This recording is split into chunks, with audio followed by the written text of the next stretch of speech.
శ్రీమాత్రే నమః. అందరికీ నమస్కారం. దూత చెప్పిన సందేశాన్ని చంద్రుడు శ్రద్ధగా ఆలకించారు.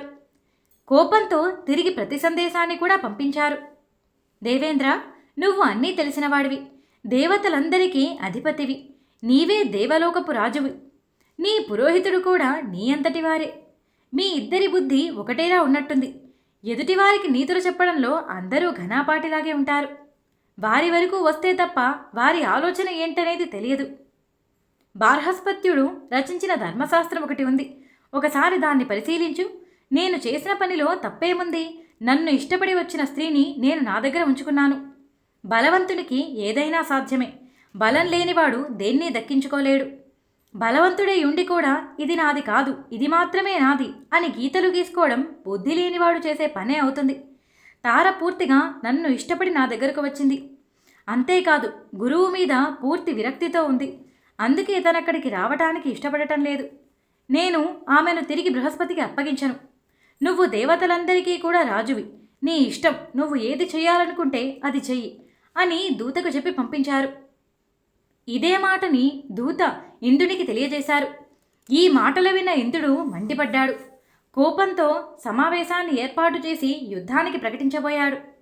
ఈ విషయాన్ని తెలుసుకున్న రాక్షస గురువైన శుక్రాచార్యుడు చాలా సంతోషించారు. ఇదే అదునుగా మార్చుకుని బృహస్పతిపై ఉన్న పగని తీర్చుకోవాలనుకున్నారు. వెంటనే చంద్రుని దగ్గరకు పరిగెత్తుకు వెళ్లారు. ఎట్టి పరిస్థితిలోనూ నువ్వు తారని విడిచిపెట్టద్దు. ఒకవేళ యుద్ధమే చేయాల్సి వస్తే నేను నా మంత్రశక్తితో, రాక్షస బలంతో నీకే సహాయపడతాను అంటూ హామీ ఇచ్చారు. చివరికి ఇది దేవ దానవ సంగ్రామంగా మారిపోయింది. రాక్షసులు, దేవతలు వారిద్దరి మధ్య యుద్ధం ప్రారంభమైంది. తారకాసుర వధలాగా ఎన్నో సంవత్సరాలు సాగింది. అంతటి భయంకరమైన యుద్ధం జరిగింది. ఈ విషయాన్ని గమనించిన బ్రహ్మదేవుడు వెంటనే అక్కడికి వచ్చారు. హంసవాహనం మీద ఆకాశ మార్గంగా ప్రయాణించి వారి ముందుకొచ్చి నిలిచారు. చంద్ర, ఏంటి నువ్వు చేస్తున్న పని? గురుపత్నిని విడిచిపెట్టు, లేదంటే శ్రీమన్నారాయణుడు నిన్ను సంహరించాల్సి వస్తుంది. శ్రీమన్నారాయణుడికి ఈ విషయాన్ని తెలియజేస్తే ఆయన క్షమించరు. శుక్రాచార్య, ఏమిటి అన్యాయం? అసలు నువ్వు ఏం చేస్తున్నావు? సావాస దోషం సంక్రమించినట్టే ఉంది నీకు అంటూ కోపడ్డారు. బ్రహ్మదేవుడు ఇలా గద్దించడం వినగానే శుక్రాచార్యుడు భయపడిపోయాడు. వెంటనే పరుగు పరుగున చంద్రుణ్ణి సమీపించారు. నాయనా, నువ్వు బృహస్పతికి తిరిగి తన భార్యను అప్పగించు, అదే మంచిదనిపిస్తోంది. నీ తండ్రి అయిన అత్రి మహర్షుల వారు కూడా ఇదే కోరుకుంటూ ఉంటారు. ఇప్పుడే నాకు ఆయన కబురు పంపించారు. నువ్వు వెంటనే అప్పగించేయడం మంచిది అని చెప్పారు. ఈ మాటలు విన్న చంద్రుడు కూడా ఆలోచనలో పడ్డారు. సరే అని ఒప్పుకొని తారాదేవిని తిరిగి బృహస్పతికి అప్పగించారు. తారాదేవి అప్పటికే గర్భవతిగా ఉంది. ఆయన సంతోషించి బృహస్పతి తీసుకువెళ్ళిపోయారు. ఇలా దేవతలు, రాక్షసులు ఎవరి ఇంటికి వారు వెళ్ళిపోయారు. చాలా కాలం గడిచింది. నెలలు తారాదేవికి నిండుతూ వచ్చాయి. ఒక మంచి రోజున, మంచి ముహూర్తంలో తారాదేవి కుమారుణ్ణి ప్రసవించింది. దానికి బృహస్పతి చాలా సంతోషించారు. అతడు తన కొడుకే అని భావించారు. జాతకం వేయించాలని నిర్ణయించుకున్నారు. ఈ విషయాన్ని తెలుసుకున్న చంద్రుడు వెంటనే, బృహస్పతి, ఇతడు నా కొడుకు, నాకు పుట్టినవాడు. జాతకాన్ని నువ్వు ఎలా చేయిస్తావు?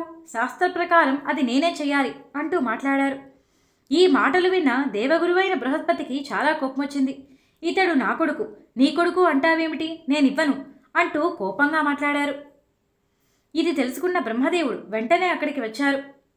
తారాదేవిని పిలిచి, అమ్మా, నీకు నిజం తెలుసు, నువ్వు నిజం చెప్పు, ఇతడు ఎవరి కుమారుడు అని ప్రశ్నించారు. దానికి తారాదేవి సిగ్గుపడుతూ తలదించుకుంది. చంద్రుడు కొడుకు అని సమాధానం చెప్పింది. ఈ విషయాన్ని విని చంద్రుడు చాలా సంతోషించారు. తన కుమారుణ్ణి తీసుకుని తన లోకానికి బయలుదేరారు. బుధుడు అని పేరు పెట్టుకుని అల్లారముద్దుగా పెంచుకున్నాడు. ఇది నవగ్రహాల్లో బుధగ్రహం యొక్క కథ. ఆ తర్వాత బుధుడికి ఇలా అనే స్త్రీతో వివాహం జరిగింది. వారిద్దరికీ పుట్టిన పుత్రుడే పురూరవుడు.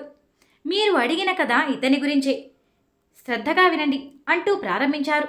సూత మహర్షి పురూరవుడి గురించి చెప్పిన ఆ వృత్తాంతమేంటో మనం వచ్చే కథలో తెలుసుకుందాం. ఈ భాగం ఇక్కడితో ముగిస్తున్నాను. నేను చెప్పిన తీరు మీకు నచ్చినట్టయితే వీడియోకి ఒక లైక్ చేయండి. మన ఛానల్ని చూడటం ఇదే ఫస్ట్ టైం అయితే సబ్స్క్రైబ్ చేసుకోండి. మరికొంతమందికి షేర్ చేయండి. మీ అభిప్రాయం ఏంటో నాకు కామెంట్ సెక్షన్లో తెలియజేయండి.